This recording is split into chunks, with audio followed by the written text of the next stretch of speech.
guys, it's Marc from Parkflyers.com.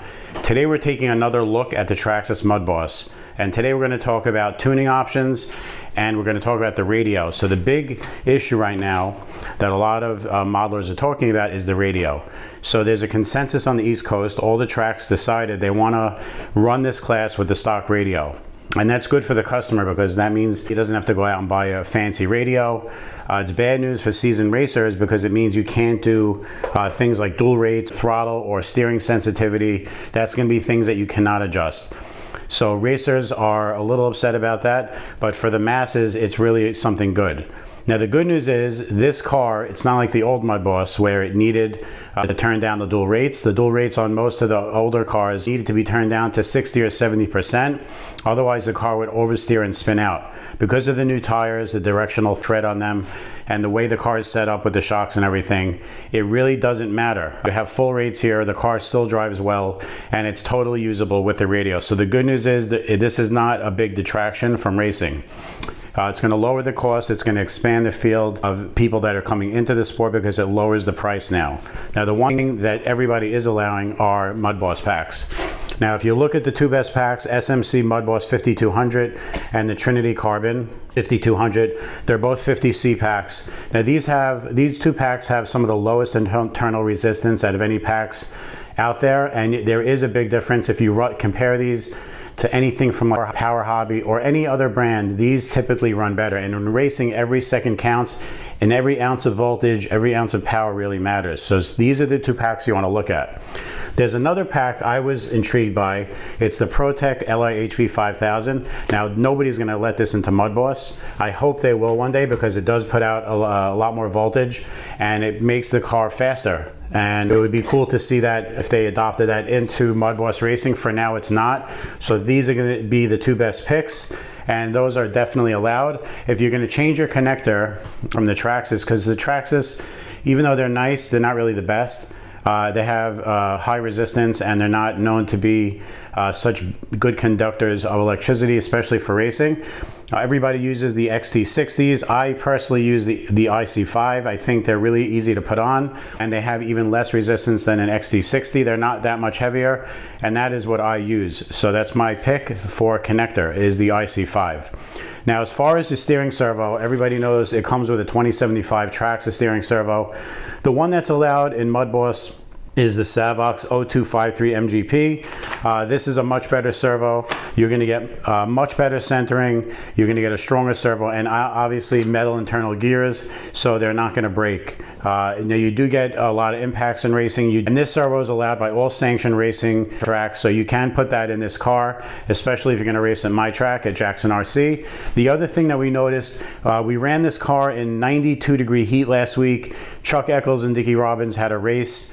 They actually did a lot of practice sessions, so they ran the car pretty hard in the heat, and we noticed that in the bearing carriers, the bearings on Dickie's car failed, and they were starting to shake a little bit. So I'm recommending 4611. These are the metal shielded bearings. These are used in the clutch bell in the nitro cars for Traxxas, and they will fit in the rear bearing carriers. I recommend them for inner and outer. They're going to withstand heat and extreme conditions in racing. You could oil them easily, so I do recommend these. They're cheap. They're $6 for a pair, and that is going to be allowed also for racing at our track. The other one, 9544, is the steering servo arm. So if you're going with a metal tooth on this servo, so you're going to actually want to have a metal horn so you don't strip anything during racing. It's only $5, and we do allow this upgrade when you're racing with us. I'm sure other tracks will allow that as well. I'm not sure, check with your local track, but it should be allowed because, like I said, when you're racing, downtime is going to end your race and it's going to put you out. A lot of people get really frustrated with that. So these parts are not going to make you faster. They're just going to make it's just going to make the car more reliable, and it's going to make it more of a racing machine that you could run continuously without any downtime. Now on the standard Mudboss, like the Savox cars, the main thing people used to do was they would take the differential out and they would take all that, I think it was like a 10,000 weight grease, and they would replace it with a light machine oil. This light oil, people would use it in the transmission, and it would prevent pushing through the corners because you had too much push and not enough grip on the front tires. Now that Traxxas did such a phenomenal job with their tires, and by the way, these are directional. Both sides are different for front and rear. These are directional. You're going through the corners, you have a lot more grip. That means you can increase, theoretically, you can increase your differential fluid weight. So obviously we have to do testing. Now the one that comes standard in this car, Traxxas told me on the phone it was 50K. When I took the diff apart, it felt much heavier than 50K. I'm not sure if they're still putting the $500,000 in here from the drag cars or the 272 transmissions on their production line, because that's what they did when they put these in their drag cars. But I'll tell you what I recommend. I'm going to try it. I'm going to let you know my results. Kyosho 1000K grease. This is what I'm going to try. I think this is going to be total magic. I'm going to report back to you. We're going to put this in the car. We'll take it out for a couple spins, and I'm going to report back to you and give you my honest opinion if that is going to work. If it doesn't work, I'll go up to a 5,000. We'll see where it goes from there. Our car is totally drivable out of the box with the stock differential oil. However, when it comes to racing, you want to wring these things out and get the most you can get out of them. And racers are never happy. Therefore, we're always going to be trying to get more performance and better lap times. The one thing I will tell you is that everybody's talking about the tires. Now, like I said before in the video, these tires are directional. That means each tire on this car is different.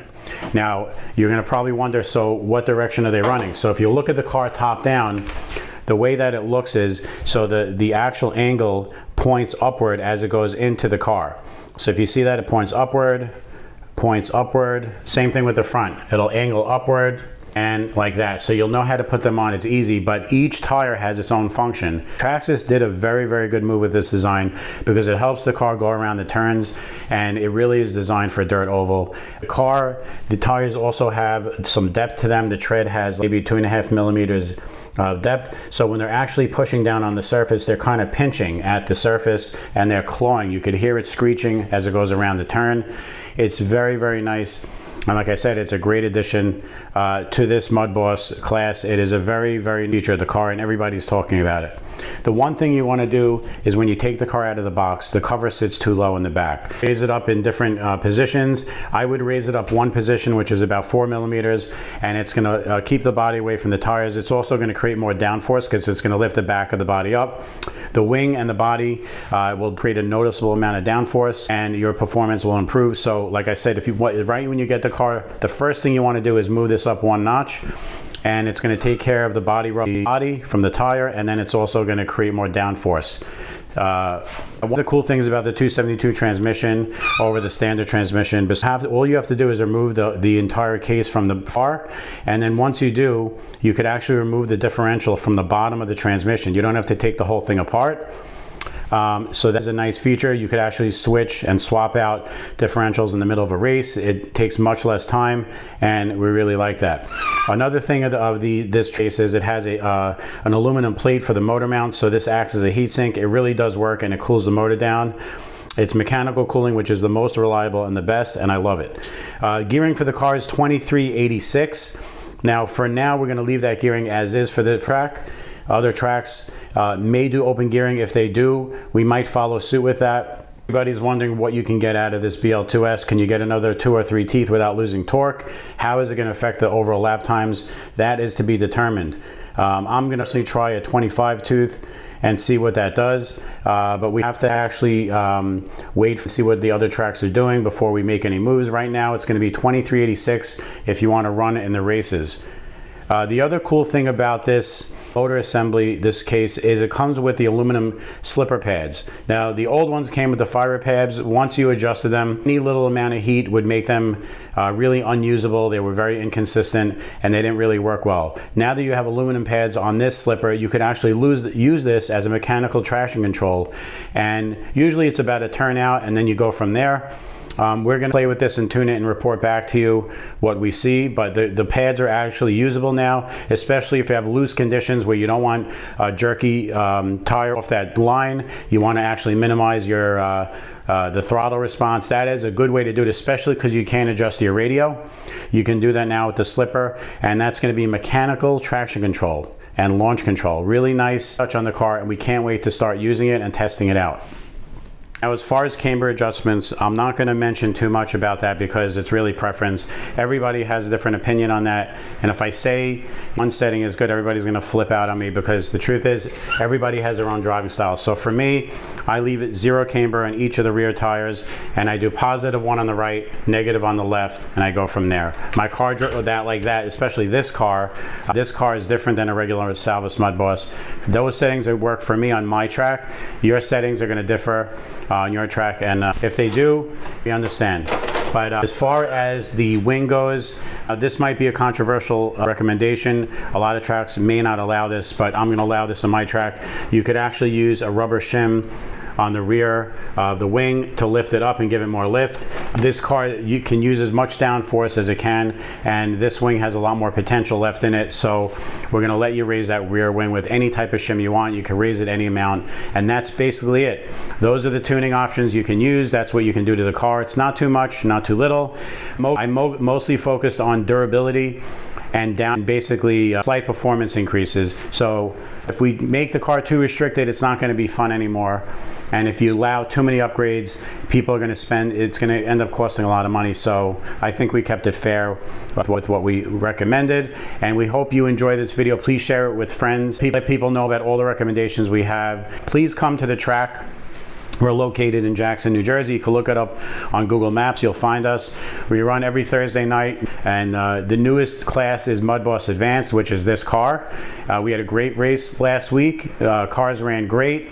They keep getting better because we're learning how to tune them. Everybody's really excited. Chuck Eccles, one of the top drivers on the East Coast, actually bought my sample car from me and said, you know, can I have it? I said, yeah, sure, take it. He basically did it and raced it, and we let him take it home. So share this video, like I said, like it, and let us know if you have any comments or questions. Come by to the track anytime. We'd love to see you. Have a nice day.